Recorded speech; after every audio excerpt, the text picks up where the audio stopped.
আসসালামু আলাইকুম রহমতুল্লাহ, আল্লাহ হাফিজ। আসসালামু আলাইকুম রহমতুল্লাহ। HEV solution workshop, solution for hybrid electric vehicle. আমরা আপনাদেরকে দেখাচ্ছি হোন্ডা ইনসাইট হাইব্রিড এডিশনের 2019-এর মডেলের একটি গাড়ি। এই গাড়িটির আমরা প্রথম পার্টে আপনাদেরকে দেখালাম এটার সমস্যা এবং সিমটমগুলো। এখন আমরা সেকেন্ড পার্টে আপনাদেরকে দেখাবো দ্বিতীয়তে এই গাড়িটি ডায়াগনোসিস করে কি কি সমস্যা এই গাড়িটিতে পাওয়া যাচ্ছে। তো আমরা আগে গাড়িটির জাস্ট ইগনিশন পাওয়ারটা দিয়ে নিলাম। আপনারা মেসেজগুলো দেখলেও বুঝতে পারবেন। আপনাদের গাড়িগুলোরও যদি এই ধরনের সমস্যাগুলো হয় খেয়াল করবেন। এখানে আমরা স্ক্যান করতেছি, এই যে দেখেন ইপি, হ্যাঁ একটা মেসেজ, ইএস আরেকটা মেসেজ। আমরা এখানে আরও মেসেজ আসতেছে, আমি স্ক্যানিং করতেছি আর মেসেজগুলো আপনারা দেখতে থাকেন। বিশেষ করে হুন্ডা ইনসাইডের ক্ষেত্রে আপনারা এই বিষয়গুলো একটু খেয়াল রাখবেন। বিশেষ করে হুন্ডা ইনসাইডে এই ধরনের ইস্যুগুলো হয়ে থাকে। এটার জন্য কি কি সমস্যা ফেস করবেন এটা আমি পূর্বের ভিডিওতে বলেছি, তারপর আবার বলে দিচ্ছি। এটার জন্য আপনার ব্রেকিং সিস্টেম ফল্ট হবে, গাড়ি ব্রেক হবে না। গাড়ির আপনার এইখানে এই যে দেখতেছেন যে ম্যান এবং আপনার মেইন, তারপরে ক্রুজ কন্ট্রোল যেটা সাধারণত এটা, হ্যাঁ তারপরে এই জিনিসগুলো এগুলো কোনোটাই কাজ করবে না। ACC, হ্যাঁ LKS এগুলো কাজ করবে না, এগুলো কোনোটাই আপনার ইয়ে হবে না। এগুলো হলো এটার সমস্যা। তো এটা আপনারা তারপরেও দেখতেছেন আশা করি আল্লাহর রহমতে মেসেজগুলো। আমি এখানে স্ক্যানার লাগানো, আমি মেসেজগুলো আপনাদেরকে এই জন্য দেখাচ্ছি যেন মেসেজগুলো দেখলে বুঝতে পারেন, একটা প্রাথমিক ধারণা নিতে পারেন। কারণ আপনি যখন একটা গাড়ির চেক আপের জন্য আসবেন তখন আপনার 5-6 হাজার টাকা একটা বিল হবে, বাট আপনাকে এই প্রবলেমটাই ফাইন্ড করে দেওয়া হবে। হ্যাঁ, তো সমস্যার সিমটমগুলো আপনারা বুঝতে পারলে ইজিলি এটা আপনারা ইয়ে করতে পারবেন, একটা ডিসিশন নিতে পারবেন। এটা 19-এর মডেল হুন্ডা ইনসাইট। তো আমরা সিলেক্ট করলাম, এটা অটোমেটিক্যালি নিয়ে নিছে।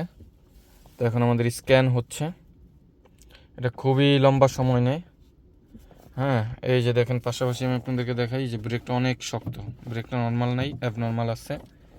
এই যে দেখেন ব্রেকিং সিস্টেমে কোড আছে, খেয়াল করেন। আমরা ইতিমধ্যে এগুলো অনেকগুলো গাড়ির কাজ করে দিছি, শুকর আলহামদুলিল্লাহ। এই গাড়িটিরও আমরা কাজ করে দিব, এটা আপনাদেরকে দেখাচ্ছি। এবং এটা কমপ্লিট হওয়া পর্যন্ত ভিডিও থাকবে serial by serial, step by step, part number করে, এপিসোড করে আমরা ভিডিওগুলো করে থাকি। তো আপনারা দেখতেছেন ইতিমধ্যে।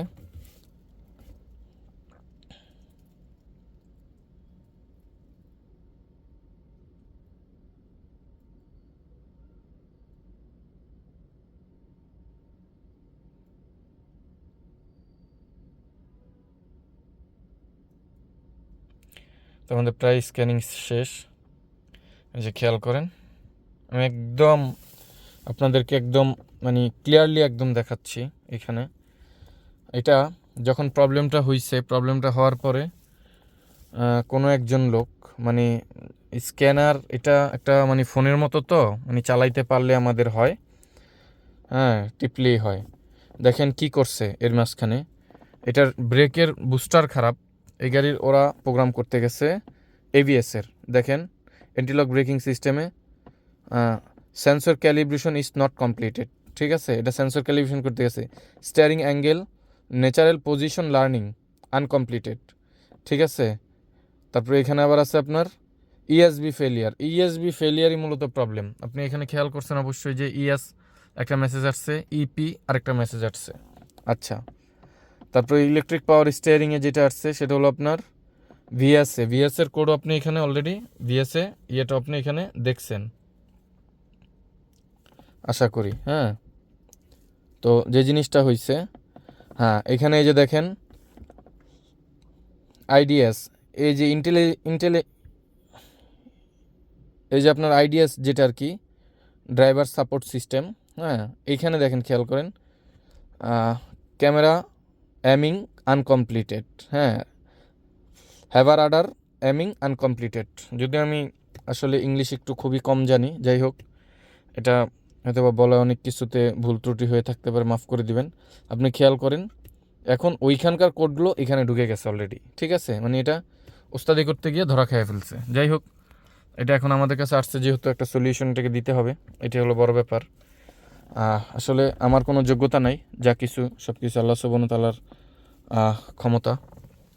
আমি শুধুমাত্র মানুষ এবং আমার ব্যক্তিগতভাবে আমার কোনো যোগ্যতা নেই। তো যাই হোক আপনাদেরকে এই দ্বিতীয় পার্টও দেখালাম। আমরা ইনশাআল্লাহ পরবর্তী পার্টে আপনাদেরকে এই গাড়িটির যে কাজটা করব কিংবা যে কাজগুলো হবে কাজগুলো নিয়ে ভিডিও দিব ইনশাআল্লাহ তাআলা। পর্যন্ত সকলে ভালো থাকবেন, সুস্থ থাকবেন এবং দোয়া রাখবেন। আসসালামু আলাইকুম ওয়া রাহমাতুল্লাহ। আল্লাহ হাফেজ।